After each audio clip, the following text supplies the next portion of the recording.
Сайн байцгаана уу? Та бүхэндээ нээлттэй игээд удаагүй байгаа алдарт ижил нэрт тоглоомоос сэтгэлэн бүтээсэн Minecraft уран сайхны киног ярьж өгөхөд бэлэн боллоо. За манайхан суугтаа лайк болон сабаа дарж дэмжихээ бидний мартаарай. Ингээд кинонд орцгоё.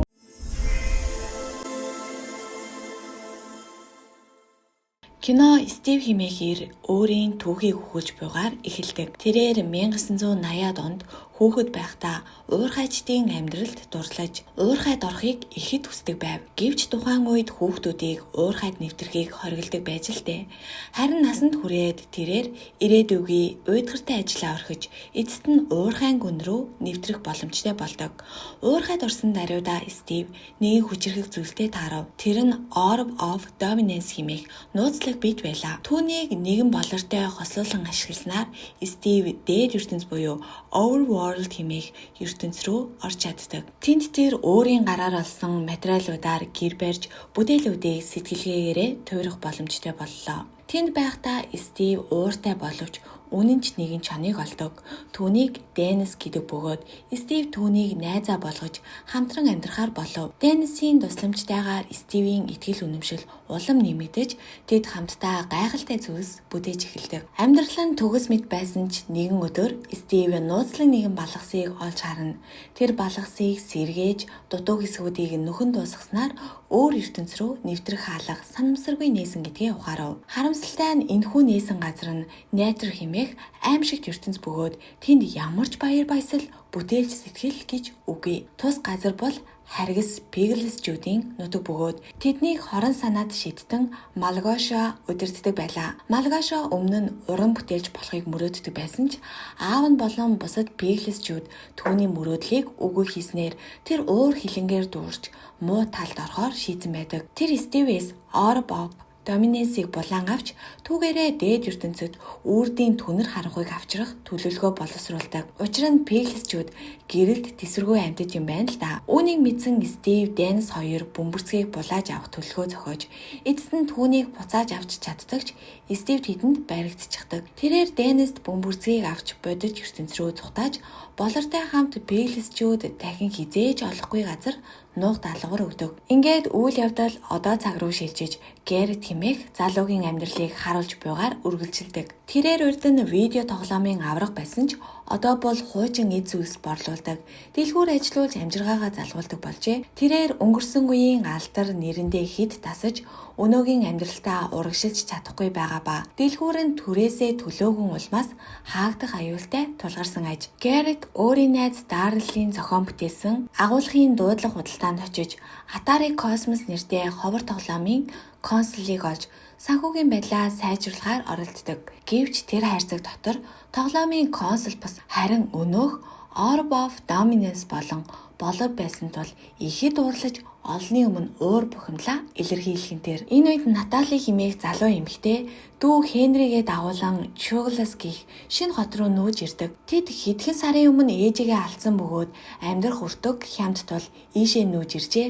Хенри энэ хотын талаар интернетээс баахан муу мэдээ олж уншсан тул нэг л сэтгэл дундуур байдаг. Удалгүй Натали нутгийн чипс үйлдвэрлэдэг компани сошиал медиа хариуцсан ажилд орж Хенри дугуйгаа унан шинэ сургууль руугаа явдаг. Тэр замдаа Гэрэтийн дэлгүүрээр орж дотор нь байсан зүйлсийг ихэд сонирхож, ялангуяа тод гэлцэх хөх бөмбөрцөг рүү сэтгэл зүрхэн татагдаж орхино. Гэрет ч түүнд удахгүй амьдралын тоглоомд ялах хүсэлтэй хүмүүст зориулагдсан сургалт эхлүүлэх гэж байгаа тухайгаа хэлж, нэг цаг нь $50 үнэтэй гэж мэдэгдэнэ. Тэгтэл Хенри тэгвэл хүмүүс үнэхээр амьдралд яалдаг уу гэж асуухад Гэрет энэ хариултыг би мөнгө авч байж л хэлдэг юм гэж хошигноод амжив. Удалгүй Хенри шинэ сургуульдаа ирээд эхлээд орлогч захиралтайгаа уулзах шаардлагатай болдог. Түүнийг бүртгүүлсний дараа нэрийн хаяг зөвлөж сургуулийн чансааны тухай нийтлэл гарснаас хойш анх удаа манай сургуульд шинэ сурагч элсэж байна хэмээн баяр хүргэнэ. Хичээл чихэрч сурагчдад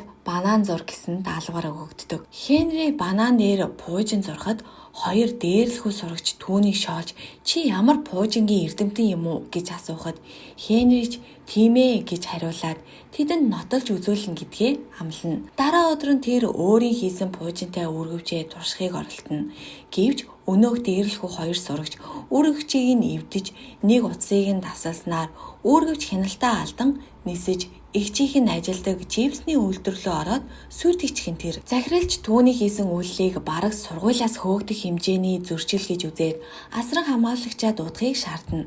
Гэтэл Хенри эгчтэй мэдэгдэхийг хүсээгүй тул Гэрет рүү залгаж түр хугацаанд авах аханд болж жүжиглэж өгөөч хариуд нь төлбөр төлье хэмээн санал тавьдаг. Гэрет ч Хенригийн амласан $26 төлөө зөвшөөрнө.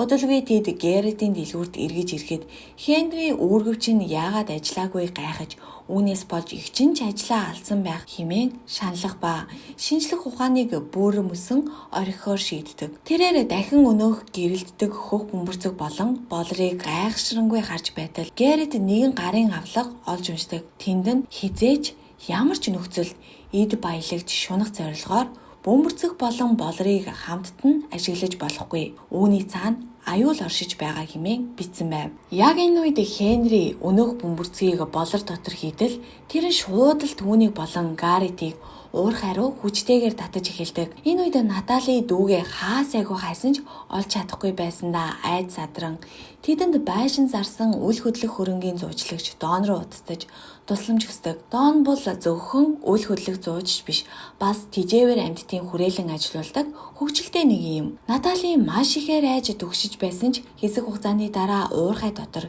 Хенри Гаррет хоёр байгааг олж хардаг. Удалгүй уурхайд гинтэл Overlord ертөнц рүү нэвтрэх портал нэгдэж тэндээс гарах үл мэдэгдэх хүч тэднийг дотогшин сорон оруулдаг. Тэр үед найдвар ертөнцийг захирагч Малгошо болон түүний цэргүүд болох Пеглисчүүд бөмбөрцөг эргэн ирснийг мэдэн баярлаж байх үеийг далимдуулан Стив тэднээс малдран найдраас зүхтаж чаддаг. Overlord ертөнц рүү орсон өнөөх дөрөв тентхийн байгаль гэрэл гэгээтэй гоо үзэсгэлэн хараад алмайран гайхширна. Ингээд тэд гэр рүүгээ буцаар бэлтгэж байтал гинэт тэнгэр бүүдийж харанхуй нүмрэн ирэхэд харанхуйн дундаас гинтэл ном сумтай арга яснууд болон зомбинууд гарч ирэн тэдэн рүү дайрч эхэлдэг. Хенрич энэ ертөнцид барилга байгуулах аргыг аль хэдийн ойлгож өөрийгөө болон бусдыгаа хамгаалахын тулд өндөрлөг газарт бэхлэлт барьдаг. Энэ үед Стивч гинэт гарч ирэн тэдэнд тусалж мангасуудтай тултна. Гэвч энэхүү эмх замраагүй байдлын үеэр Гаррет санамсаргүйгээр өнөөх Orb of Dominance-ийг эвдэж орхисноор тэдний буцах боломж үгүй болчихдог. Удалгүй өглөө болж нар мандахад үлдсэн мангасууд ч нарны гэрэл шатаж үгүй боллоо. Мөн Стив тэдэнд болор устсан тул тэд буцаж чадахгүй гэдгийг мэдэгдэнэ. Гэсэн ч нэг найдвар бий гэдгийг сануулж бөмбөрцгийг орлох хүчтэй зүйл бийж түүнийг олж авахын тулд Woodland Mansion гэх аслагдсан аюултай газрыг зорих хэрэгтэй хэмээдэг. Ингээд Стив тэднийг дагуулan аян замдаа гарч Overworld ертөнц хэрхэн ажилдаг, хэрхэн бүтээлч байж болохыг харуулна. Мөн тэднийг тосгонд аваачиж оршин суугчид болон тэдний амьдралын хэм маяг хэрхэн хялбархан эд зүйлс бүтээж болдог тухай танилцуулдаг. Яг тэр мөчид Пеглисчүүд гарч ирэхэд тэднийг Генерал Чунгас гэх хүчрхэх удирдагч толгойлон явж байв. Манай хэдэж тэдэнтэй тулдгаас өөр аргагүй болж өөрсдийгөө хамгаалан тулдах хэдийж хүн хүч дутмаг байсан тул цухтгаас өөр аргагүй болдог. Тэд цухтах явцдаа хоёр хэсэг болно салж Стив, Гаррет, Хенри гурав Натали болон Дон хоёроос тасарчихдаг.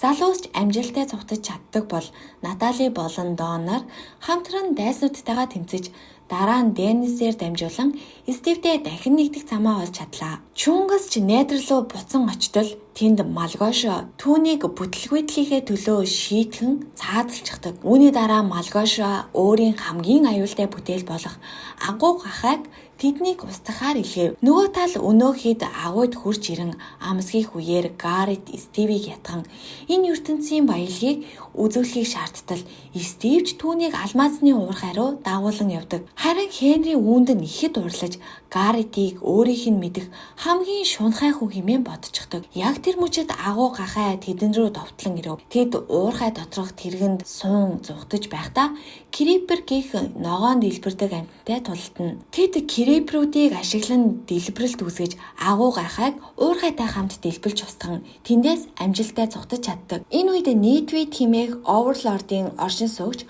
портал ашиглан тэндээс гараад бодит ертөнцид ирзэн байж байдаг. Гэтэл түүнийг зам дээр нэгэн машин мөргөчих бөгөөд өнөөх нь орлогч захирал Марлина байж тархан тэрээр нийтвидээс уучлах гуйдагч түүнийг яагаад ийм том толгойтой юр бусын түрхтэй байгааг гайхаж эхэлнэ. Нийт бид ч юу ч хэлдэггүй бөгөөд зөвхөн элдв хачих хөдөлгөөн хийхэд Марлене үүнд нь татагдаж түүнийг оройн хоолнд урьж хамт цагийг өнгөрөөхөө шийддэг. Тэрээр энэхүү Европсын амьтанд дурлаж эхэлсэн байлаа. Харин энэ хооронд Стив, Гаррет, Хенри 3 эцэст нь Woodland Mansion-д хурж ирсэн байв. Ингээд Стив болон Гаррет нар Хенрид бөмбөрцгийг хайх боломж олохын тулд дуулж бүжиглэн тэнд байх хамгаалагчдын анхаарлыг сарниулдаг. Хенри ч амжилттай цааш явж байхдаа нэгэн аимшигтай телепорт хийх чадвартай Эндермен гэх амьтантай тулгарав. Өнөөх Эндермен гэх чинь Стив, Гаррет, Наталийн нарыг Хенриг доромжилж буй мэтээр сэтгэл зүйд нь нөлөөлөх дүрсүүдийг харуулan түүнийг бууж өгөхөд хүрэхийг оролддог. Харин энэ үед Стив, Гаррет хоёр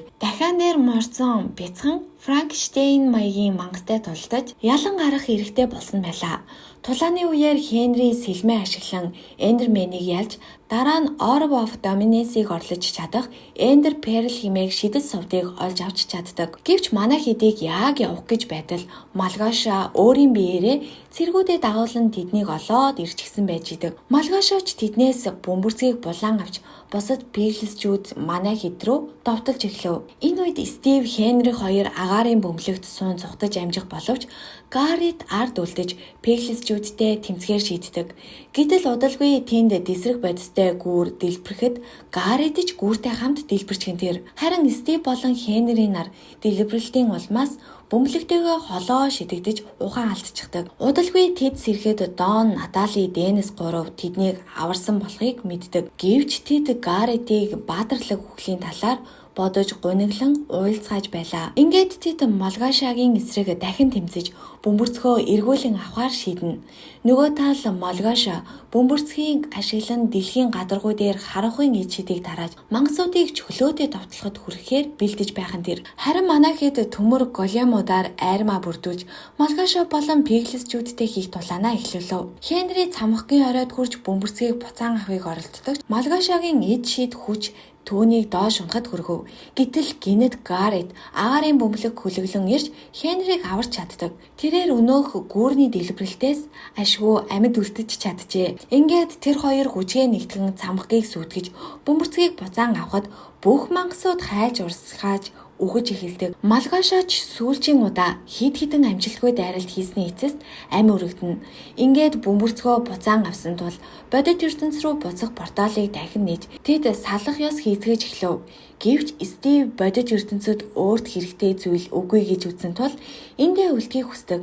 Гэсэн ч Натали түүнд магадгүй чи өөрөө бодит ертөнцөд хэрэгтэй зүйл нь байж болно шүү дээ хэмээн хэлтэл Стивийн бодол өөрчлөгдөн бусадтайгаа хамт бодит ертөнц рүү буцахаар шийдэв. Ингээд энэ явдлаас хойш хэсэг хугацааны дараа Гаррет Стивийн тусламжтайгаар дэлгүүрээ сэргээн шинэ автомат тоглоом бүтээж тэр нь хотын хүүхдүүдийн дунд маш шалдартай болж чаджээ. Харин Дон, Денис болон бусад Европсын амьтдыг ашиглан тэжээвэр амьтдын парк байгуулж бизнесийн өргөжүүлсэн бол Натали Overworld ертөнцөд сурсан тулааны чадвараа ашиглан хүүхдүүдэд зориулсан бие хамгаалах хичээл зааж эхэлсэн байдаг. Хенрич пуужингийн үүрэгчээс асаж сургуулийнхаа хамгийн алдартай сурагчдын нэг болж чаджээ. Эцэст нь тэд бүгд Гарретийн дэлгүүрт цуглан хамтдаа баяраа тэмдэглэж буйгаар энэхүү кино маань төгсөж байгаа юм. За ингээд кино таалагдсан бол сувагтаа лайк болон сабаа дарж дэмжихээ битгий мартаарай.